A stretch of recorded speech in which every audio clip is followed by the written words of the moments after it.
All right, welcome to part 3. So we're going to keep on doing problems. This one's actually very similar to the last one.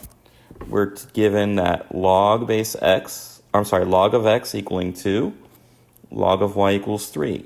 Since, again, there's no base written, we take it to be log base 10. But over here on this side, when we use the rules, we don't need that. Okay? So we're going to evaluate log of the fourth root of x cubed y to the fifth. Now remember, fourth root is the same as the power 1 to the fourth. Okay? Fourth root is the same as the exponent 1 to the fourth. Now this 1 to the fourth can come in front. That's what we do in the first step. This 1 to the fourth is the same as that 1 to the fourth. That's from one of the log rules. Now, the next step, we have x cubed times y to the fifth inside a logarithm. That means we're just going to add log of x cubed, log of y to the fifth. Okay?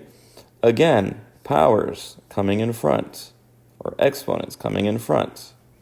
So this 3 becomes that 3. This 5 is that 5. Now we were given, way up here, log of x equaling 2 and log of y equaling 3. So log of x equaling 2, log of y equaling 3. So we get 1/4 times 6 plus 15. 6 plus 15 is our 21, and divided by 4. Okay? So that was using the rules. Now we can do it directly as well. Okay, I'm doing it quickly up here. Log of x equals 2. Well, that's equivalent to saying x equals 10 squared, which is 100.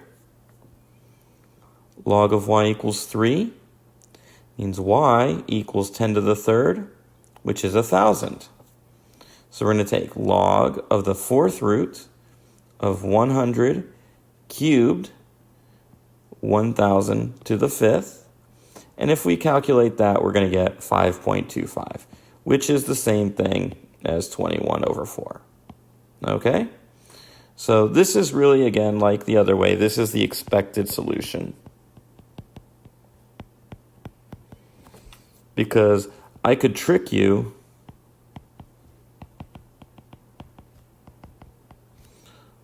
by saying log base a of x equals, let's say, 2, and log base a of y equals 3. And now we no longer can say what, we no longer know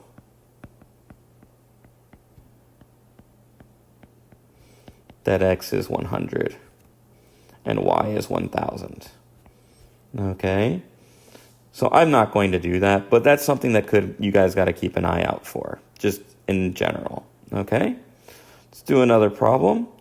We're going to expand this expression.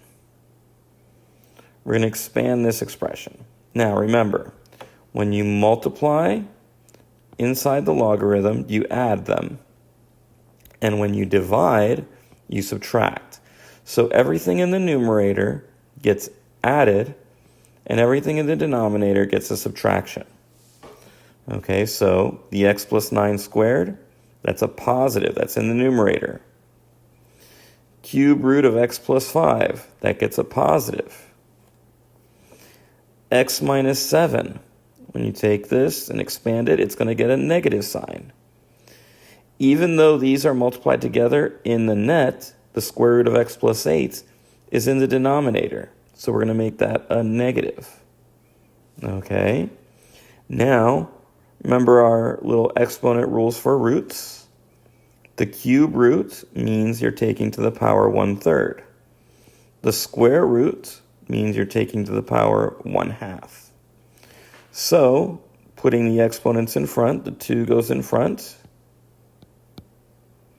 The 1/3 goes in front here. Here, there's no power to speak of, so we just leave it. Here, the 1/2 goes in front. So this is the expanded form of this expression. Okay? This is often useful for calculations, particularly if you're going to be taking calculus next semester or next year. Okay, there's also the opposite. We could condense an expression. We could condense this expression. Okay, 1/5 log base 8 of z plus 2/5 log base 8 of y. Now, doing the opposite. We're taking the 1/5 and putting it on the power, just like we're taking the 2/5 and putting it on the power. Okay. Then we're going to say, well, we add logarithms. Well, actually, first thing we're going to do, we're going to rewrite that. That's the 5th root of y squared. Okay, the 2 comes from here, and that's the 5th root. And now finally, taking when you add logarithms together in the same base, that means you multiply inside of the logarithm. Okay? We could have also gone about this another way. We could have said, well, this is 1/5 log base 8 of z plus 2 log base 8 of y. 1/5. We could say, well, you know what? I'm going to go ahead and take this adding of logarithms as multiplying inside the log. Well, I should have done y squared first, right? The y squared goes there first. And then taken log base 8 of the 5th root of zy squared. All right, see you all in the next video.